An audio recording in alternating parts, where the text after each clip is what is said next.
Arterial blood gas interpretation. ABG tells about oxygenation, ventilation and acid-base status.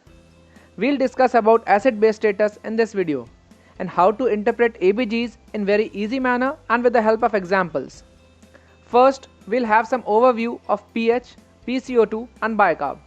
How are they related and how are these regulated in our body? pH is negative log of H plus ions. So it is inversely proportional to the number of H plus ions. That means if pH is less, then H plus will be high and vice versa. Normal range of pH is 7.35 to 7.45. pH, bicarb and PCO2 are all linked to each other by Henderson-Hasselbalch equation, which is pH is equal to 6.1 plus log of bicarb divided by PCO2. So from this equation we can know that if bicarb decreases, then our body will try to reduce CO2 so that pH is maintained in the normal range. Our body does so by some defense buffer mechanisms. First is respiratory or lung regulation. A normal byproduct of cellular metabolism is CO2. CO2 is carried in the blood to lungs, where excess CO2 combines with water H2O to form carbonic acid H2CO3. The blood pH will change according to the level of carbonic acid present. This triggers the lung to either increase or decrease the rate and depth of ventilation until the appropriate amount of CO2 has been re-established. Activation of lung to compensate for an imbalance starts to occur within 1 to 3 minutes. Second is renal or metabolic buffer regulation. In an effort to maintain the pH of blood within the normal range, kidneys excrete or retain bicarbonate. As the blood pH decreases, the kidney will compensate by retaining bicarbonate, and as the pH rises, kidneys excrete bicarb through the urine. Although the kidneys provide an excellent means of regulating acid-base balance, the system may take from hours to days to correct the imbalance. Now let's first discuss components of ABG. First is pH. We have already discussed about it, and the normal range is 7.35 to 7.45. Less than 7.35 is acidosis, more than 7.45 is alkalosis. So remember 7.40, which is the average, as the normal value. Second is PCO2, the amount of carbon dioxide dissolved in arterial blood. The normal range is 35 to 45 millimeters of mercury. PCO2 more than 45 is acidosis and PCO2 less than 35 is alkalosis. Remember 40 millimeters of mercury as the normal value. Third is HCO3 negative, the calculated value of the amount of bicarb in the bloodstream. Normal range is 22 to 26 milliequivalents per liter. If bicarb is less than 22, it is acidosis, and if more than 26, it is alkalosis. Remember 24 milliequivalents per liter as the normal value. Now to interpret an ABG, you need to memorize all these values. So just remember this by a mnemonic of 4. In each of these values, digit 4 is there. 4 in 7.40, 4 in 40 and 4 in 24. It will help you remember the normal values. Fourth is PO2, partial pressure of oxygen that is dissolved in arterial blood. The normal range is 80 to 100 millimeters of mercury. Fifth is SaO2, the arterial oxygen saturation. The normal range is 95 to 100%. Sixth is base excess or BE. The base excess indicates the amount of excess or insufficient level of bicarbonate in the system. The normal range is -2 to +2 milliequivalents per liter. A negative base excess indicates a base deficit in the blood. Now coming on to ABG interpretation. Before coming on to the steps, you should ideally first see whether the ABG is authentic or not. Normally we don't check, but if you think your ABG report does not correlate with the clinical condition of the patient, you must check the authenticity of the ABG. So to check whether it is authentic or not, you need to calculate H plus from this equation. H plus is equal to 24 into PCO2 divided by HCO3 negative. And then you can refer this table for the authentication. For example, if after putting values in this equation, H plus comes out to be 50, then according to this table, pH of that ABG should be 7.30. If pH expected is equal to pH measured, then the ABG is authentic. Now steps of ABG interpretation. Step number 1. Whether it is acidosis or alkalosis.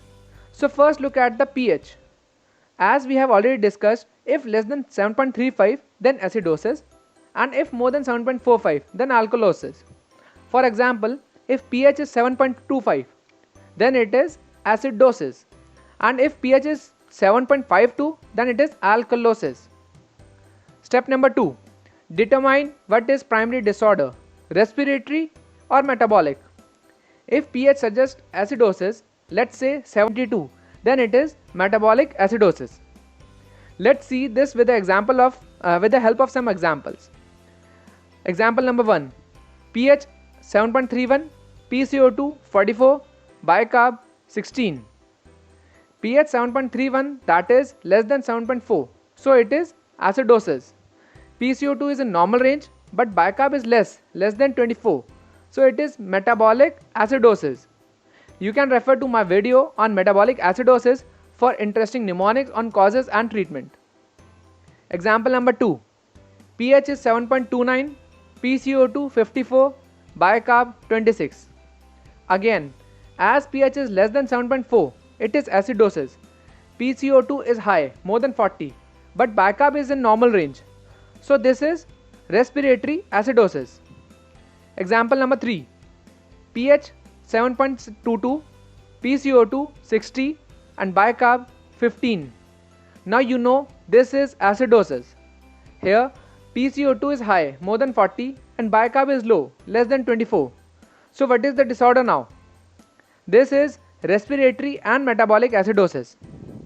On the other hand, if pH is 7.52, it suggests alkalosis, which results either due to decreased PCO2 or increased bicarb.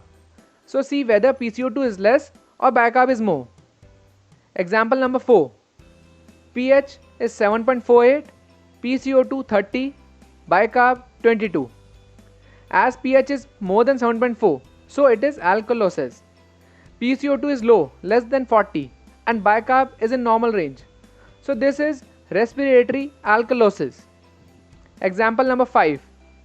pH 7.50, PCO2 45, bicarb 35.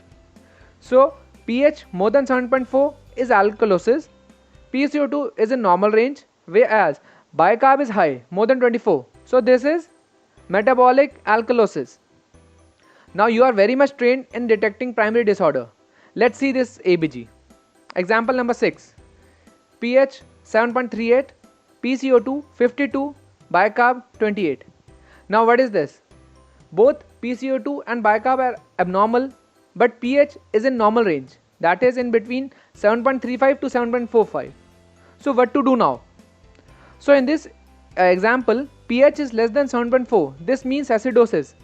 But as it is in normal range, that means this is compensated. We'll learn how to calculate compensation and Anand gap in my next video.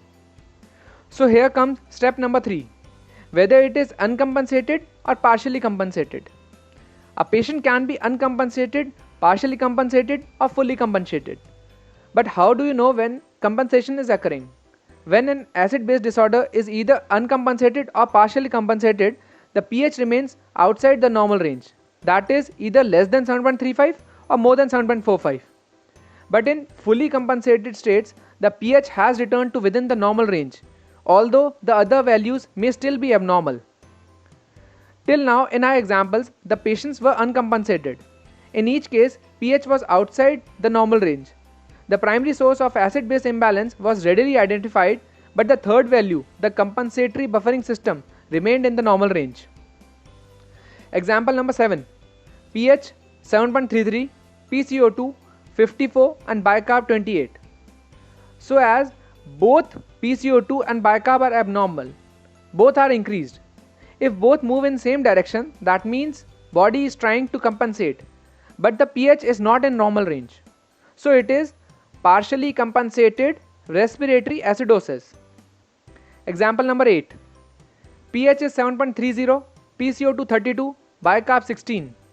In this scenario also, body is trying to compensate as both PCO2 and bicarb are moving in same direction.